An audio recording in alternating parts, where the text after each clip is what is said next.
අද මම ඔයාලව එක්කන් ආවේ අපේ ගෙවත්තේ හරිම සාරයට හැදිලා තියෙන මුං වගාවෙන් අස්වනු නෙලන ලස්සන දවසකට.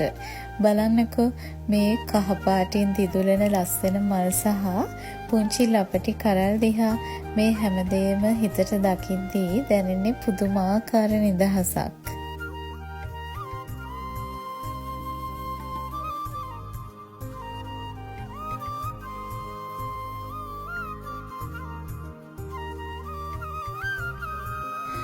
මුං වගාවක හැම කරලක්ම එකපාර පැහින්නේ නැහැ. ඒ නිසා අපි මේ විදිහට හොඳින් පැහිලා කළු හෝ තද දුමුරු පාට වෙච්ච කරල් විතරක් තෝරලා අතින් කඩා ගන්න ඕනේ. ලපටි කරල් තව දින කිහිපයකින් පැහුණට පස්සේ තමයි නෙලාගන්නේ.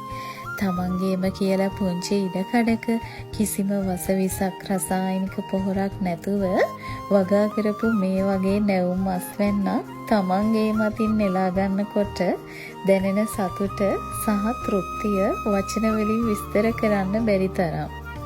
අපි හැමෝම දන්නවා මුං ඇට කියන්නේ අපේ ශරීරයට ඉතාමත් ගුණදායක පෝෂණයෙන් පිරිච්ච දාන වර්ගයක් කියලා. විශේෂයෙන්ම බර අඩු කරගන්න, සිරුරේ අනවශ්‍ය මේදේ දහනය කරගන්න උත්සාහ කරන කෙනෙකුට මුං ඇට කියන්නේ කියාපුම ආහාරයක්. මොකද මේවායේ කාබෝහයිඩ්‍රේට් ප්‍රතිශතය අඩුයි.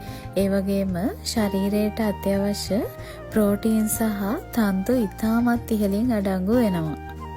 ඉතින් මේ වගේ සරල ස්වභාවික ජීවන රටාවන්, ගෙවතු වගාවන් සහ සෞඛ්‍ය සම්පන්න නැවුම් අත්දැකීමක් ඔයාලත් එක්ක බෙදා ගන්න පුළුවන් වුණ එක ගැන ඇත්තටම සතුටුයි.